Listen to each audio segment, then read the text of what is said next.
Hey folks, BlackCross here. Welcome back to another BlackCross Collect Games. So, if you remember earlier me saying I wanted to focus more on collecting games for my game collection here, because for the past couple of years I've been very lacking in terms of that department, admittedly. Now, of course, doing that requires a lot of funds, and needless to say I've been building up funds here and there whenever I can. Which doesn't help because Kingdom Hearts 3 and Biomutant will be coming out sometime this year, who knows when.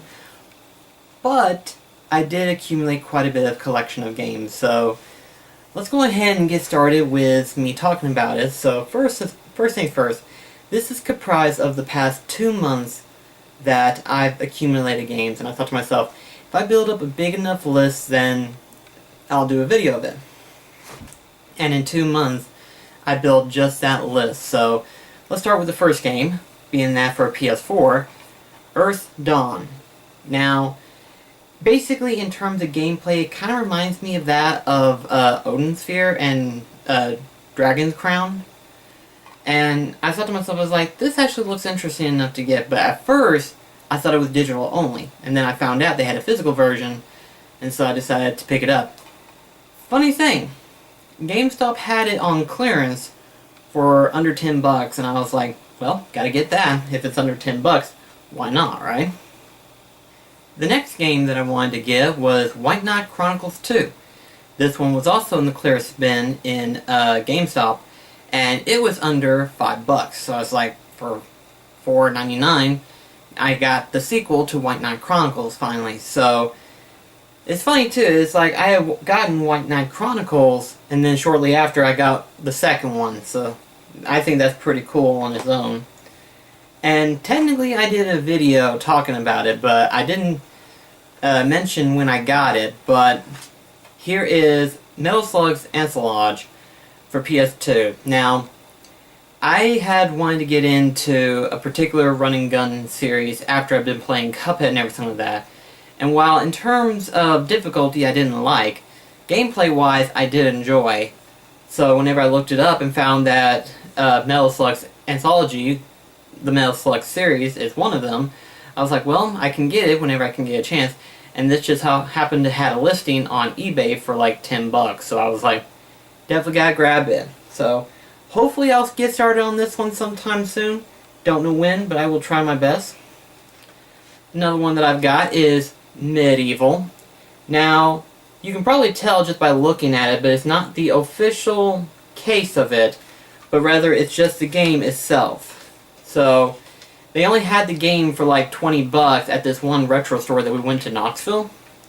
Mostly because we wanted to go down there just for shopping purposes and everything like that. But when I saw Medieval for only $20, just the disc only, I thought to myself, have to get it now that I have both copies of it. So I do plan on playing those two, particularly Medieval sometime later on within the week. At the time of this recording, of course, it is the beginning of the week. So maybe sometime soon I'll play Medieval. I've got Fear Effect. Now, I don't know much about this, but when Metal Jesus talked about hidden gems for the PS1, this one came up, and I was like, if I find it for a relatively decent price, then I'll pick it up. And this one just so happened to have been labeled for $14.99. So I was like, well, now that I have this one, I can actually play it whenever I get a chance to. It's supposed to be really good, from what he said. And technically, Cat Icarus did a review on this one. Broken Sword 2, The Smoking Mirror. And when I saw this, I thought to myself, I was like, well, Cat Icarus did a video on it, and he said it was actually really good, so, and since it's technically a point-and-click adventure game, I don't really have a lot of them. I do enjoy them, but I don't have a large collection of them, so I figured, well, this is technically a PS1 game title, so why not go ahead and grab it, too? Just makes sense. And then this one right here was also from that same retro game store that I gotten, Medieval, Fear Effect, and Broken Sword 2. And this one is Custom Robo. Finally have the GameCube title. And what's funny about Custom Robo is that this was a game that I absolutely loved from the GameCube, and I wanted to play it so badly, and I absolutely enjoyed it. And at the time, it was the only GameCube game that I really, really loved. Next to Pikmin, of course, and that was years before I started getting into the Pikmin series, and then I finally did, and I enjoyed it. But I finally got Custom Robo, which was a game that I've been wanting to get for a long time now. And it's funny too, it's like, we went into Knoxville because we haven't been there in a while, and I was like, well, Brandon was telling me there was a retro game store that was really good in there, and so we went in there and it was really nice. I only remember being in there like one other time, but that was like years ago. And this time I went in there and they had a lot of titles that I wanted to get. So many different ones, but of course, naturally I didn't have that much money on me. I think I only had like 150 at the time. So I was like, I can't spend that much, but I'll see what I can get. I think out of the all the games that I got from that store, Custom Robo was probably the most expensive one, being that at 24 bucks. Like I said, Medieval was 20 just for the disc, and then the other two game was like under 20. You know, Fear of Fat being $14.99, and I think Broken Sword 2 I got it for like 10, if I'm not mistaken. Now this one too I got from eBay as well, and I kind of thought to myself, I was like, I don't want to do eBay buys that often unless I know for a fact I don't find it anywhere else. Like, if I actually get to a point to where I don't see this as much, then I'll go ahead and get them anyway. One of them being Chaos Legions. Chaos Legion is a game, action-based game, and it's basically made by the same people who did the Devil May Cry series. And I remember vaguely playing this game, but I don't remember much about it. I remember renting it once and looking at the back, and I said, I love Devil May Cry. Let's go ahead and play this for a little bit. And I actually liked it, but whenever our rental store was closing down, and I was actually, because they were selling a bunch of their games and stuff before they was closing, I wanted to get it. This one was already gone, and I hadn't seen another copy of it since then. And I told myself, if I ever get a chance, I'm grabbing it. And unfortunately, no other store has ever gotten a copy of Chaos Legion as far as I've seen. And it's like, well, I'm going to go on eBay and see what I can find, and this just happened to have been within the $10 range, so I was like, I'll get it. Another title that I don't see that much in retro video game stores, and I decided to order it online, was The Nightmare of Durga Virjon Dungeon. I may have butchered that title tremendously, I do apologize. This one was also within $10 on eBay, and I thought to myself, I don't see this either. I'm going to go ahead and pick this up as well. Like I said, I'm going to make that into a general rule. If it's a game that I know I don't see in retro game stores, I will pick this up on eBay. But chances are, other titles I probably will see. But there are a few other titles that I have not seen. So if they're within the $10 range, I will get those. But sometimes I'm going to break that rule probably more than one time. But I'll get into that video another day when that day comes. But until then, that's going to be on hold. But anyway, though, so that was within the month of, let's see, the month of March, actually. The month of March. Here we are in the month of April, and technically, there was a time that I was like, okay, well, I might as well start getting into the habit of going on Craigslist and stuff like that. And because I don't do that a lot, really, I don't, because honestly you don't see it. And keep in mind, I'm mostly a collector of PS2, PS1s, and games like that. But on Craigslist, you don't see a lot of that on there. So I thought to myself, well, let's just see what we can find. And just so happened, there was a flea market advertisement ad showcase on there. And I couldn't tell you the name of the particular dealer of that booth. But, basically the flea market itself was in Murfreesboro. And I thought to myself, I said, well, we're off Sunday. And this would be the only Sunday that we're off, so let's go ahead and use that day to go to that flea market and see what we can find. Because he advertised it saying that he has thousands of games, thousands of movies and stuff like that. Admittedly, he does have a lot, but at the same time, he doesn't. Let's put it in that perspective. If you go into that booth and you find at least 2 games, that was probably well worth it. Admittedly, though, they were probably a little bit on the high-end price. So it's like, okay, let's make a rule on this one. If I don't find it anywhere else for cheaper, then that's what I'll get. But I did get me a few other stuff from that booth anyway, but let me go ahead and show you the game that I got, being that a Mobile Suit Gundam Crossfire for PlayStation 3. He had this labeled for 15 bucks, and some of you probably can quote me on this one saying that you could probably find it cheaper anywhere else, but I have not found this on a physical store shelf, much less in GameStop's case, because they still actually have PS3 titles still. Say they're trying to get rid of their PlayStation 3 stocks first, but as far as I know, this one I have not seen on shelves for quite some time. So I thought to myself, it's like, since I don't see it that often, I'll go ahead and grab it. And I was actually tempted on getting Lollipop Chainsaw, but for 20 bucks, I thought to myself, I could find it at least 16, if not less than that, anywhere else. Even at GameStop, I could probably find it cheaper there. So I thought to myself, let's just hold off on Lollipop Chainsaw for the time being, and I'll check there. So that I think I made a good call on that one. There was other games, but they weren't like, I have to get this one, I have to get this one, I have to get this one. They were more like, this isn't titles that I'm wanting to get, and I was looking at it, it's like, these are just titles that I can find anywhere else. So it's one of those things where it's like, if I can't find it anywhere else, I'll hold off. Because he kind of had them, I'm not going to say they were outrageously priced, but they were like $5 higher than what most people would sell them for. I understand you have to make a revenue, but at the same time, you don't see that factor in. But anyway, at that same place, I also decided to get a few components that I was needing, mostly GameCube parts. A friend of ours, James McGann, gave me a GameCube. Like, he just straight out gave me a GameCube. It's funny, because I was saying to him, I was like, I was wanting to get at least one system of every generation. PS1, PS2, PS3, and PS4. Because I had the PS3, 4, and 2, but I didn't have the 1. And he just like, here you go.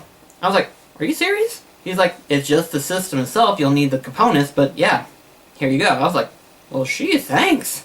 It's just, I mentioned I wanted a PS1 system, and I got a PS1 system. I was like, what the hell?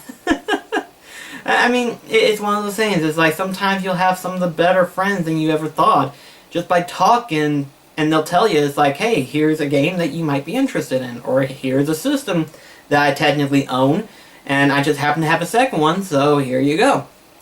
Obviously, you know, he asked it for like 10 bucks, which I'm willing to give easily, but at the same time, I was just like, thanks. And then all of a sudden he's like, do you need a GameCube? And I thought about it, and I was like, GameCube game can be very essential for me, considering the fact that technically if you buy the component that goes underneath it, which is the, I forgot what it is, but I think it's the Game Boy Advance adapter or something like that, but it can play Game Boy Color, and Game Boy Advance games, and I thought to myself, having the GameCube alone would be amazing, just because of that little component itself. So I thought about it, and I was like, sure, what have you got for the system, per se? And he's like, I only got the system itself, I don't have the components, but you can have the system anyway, I don't really need it anyway. And I was like, thanks. So I have a GameCube, but I don't have any of the components, but I have all of them now. So, not so much the Game Boy Advance component, because, trust me, if I saw that, I would have gotten it right off the back. But I didn't see it in stores. Actually, something like that I would have to order on eBay as well. I probably will, but if I find it in a retro game store, that's going to be a shock for me.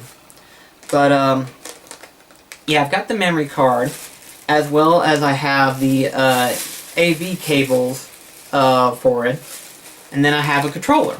I wanted to get a gray one, considering the system is gray as well, but I thought to myself, I'm probably not going to find a gray controller, so I guess I'll just grab the black one anyway. But then I was able to actually go to another retro game store. We were planning on going to just the flea market, but then I was like, I doubt I'm going to find a large amount of games there, so I might want to have a buffer ready. So sure enough I did, and I looked up some locations in Murfreesboro. And I was like, okay, there's these 2 retro games that we can go into. And the picture that they showcase the location don't do it justice. We've only been to one location, unfortunately, because it being Sunday, they would close relatively early. But the next time we go down there, I do want to go to that other store.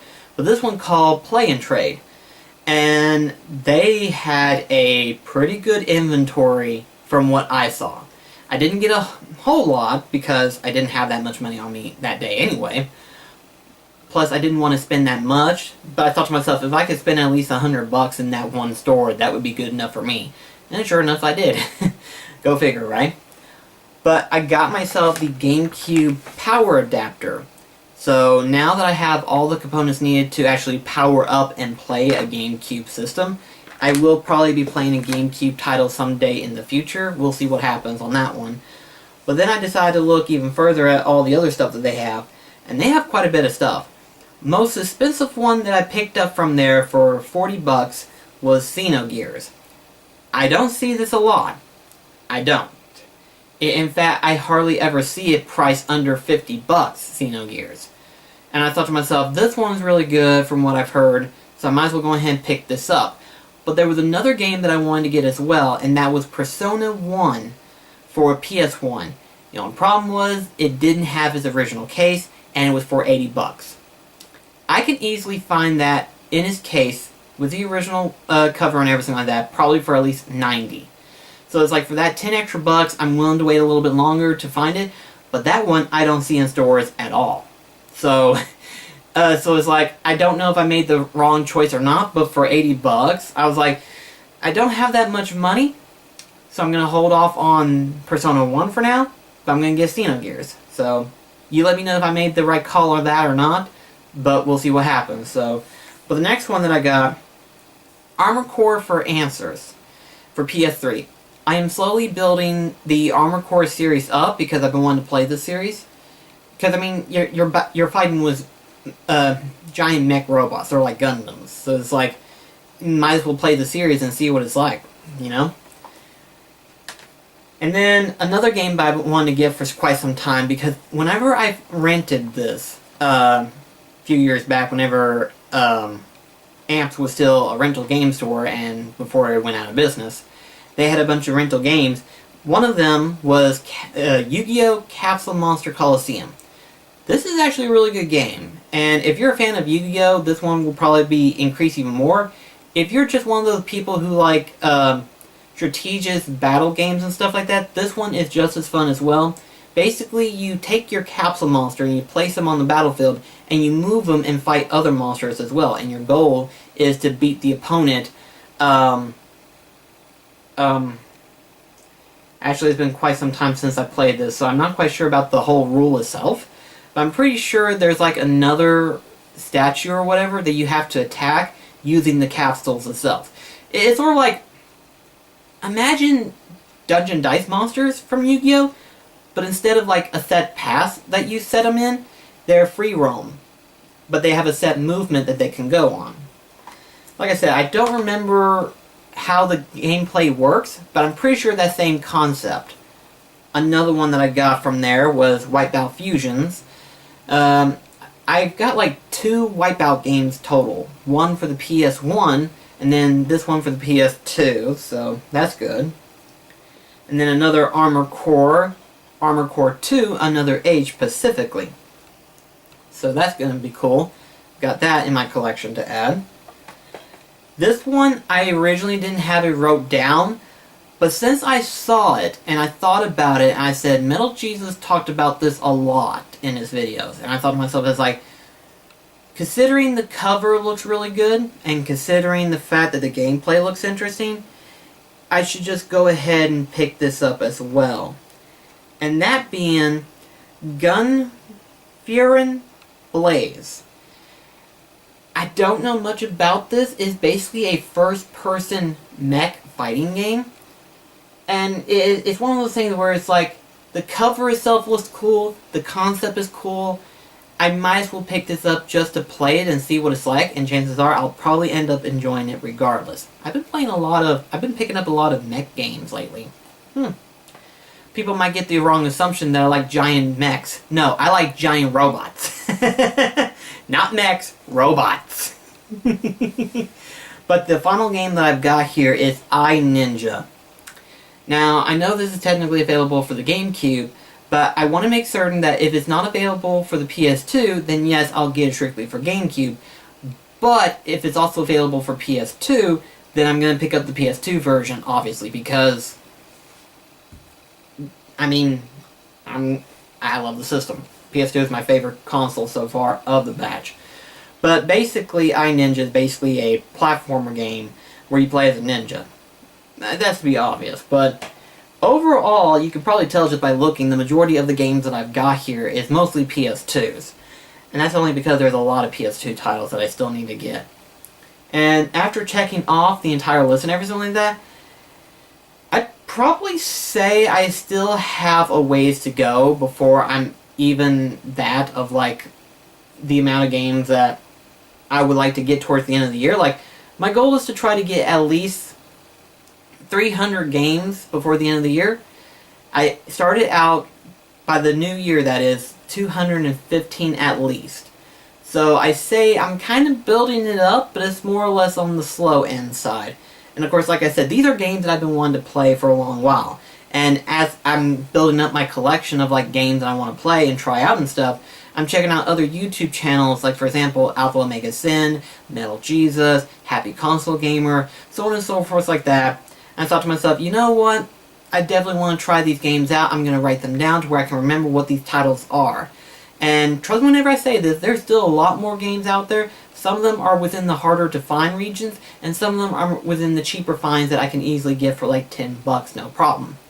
So, and I've been getting a lot of advice too, like, Metal Jesus, if you're a retro game collector and you want some advice on certain things, Metal Jesus is the guy to go to. He has a lot of hints, he has a lot of suggestions, and he's even made videos of, like, buyer's guide for a particular console, and even hidden gems. If you're a collector of, like, say, either NES, PSP, PC, PS2, PS3, whatever system you're looking for, he has a video just for you. So I highly recommend checking him out. And like I said, check out Alpha Omega Sin and even Happy Console Gamer. They give out some pretty useful hints as well about other game titles that they have played as well. So if you're a retro gamer, I highly recommend checking out these guys. So, but yeah, let me know in the comments below what you think about this video.